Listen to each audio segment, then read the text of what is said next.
12મા આંતરરાષ્ટ્રીય યોગ દિવસ નિમિત્તે પોરબંદર ખાતે એક શિબિરનું આયોજન કરવામાં આવ્યું હતું, જેમાં ઇન્ડિયન કોસ્ટ ગાર્ડ ડિપોર્ટ વિભાગ દ્વારા યોજાયેલ આ કાર્યક્રમમાં કોસ્ટ ગાર્ડના જવાનો, એનસીસી કેડેટ્સ અને પ્રજ્ઞાચક્ષુ ભાઈ બહેનો જોડાયા હતા.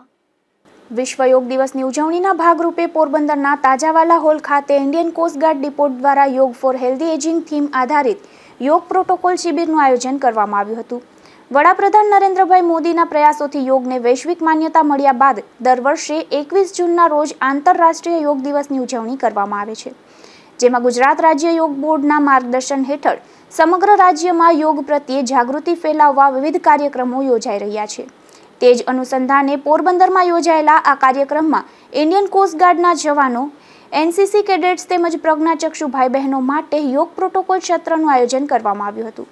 આ કાર્યક્રમનો શુભારંભ ઇન્ડિયન કોસ્ટ ગાર્ડના ડીઆઈજી, જિલ્લા collector SD Dhanani, DIG Nupur Saksena તથા યોગ નિષ્ણાંત કેતન કોટિયાના હસ્તે દીપ પ્રાગટ્ય સાથે કરવામાં આવ્યું હતું. આ પ્રસંગે પર્યાવરણ સંરક્ષણ અને સ્વચ્છ જીવનશૈલીનો સંદેશ આપવાના હેતુથી મહેમાનોનું સ્વાગત ઇન્ડોર એર પ્યુરિફાઇંગ પ્લાન્ટ ભેટ આપી કરવામાં આવ્યું હતું.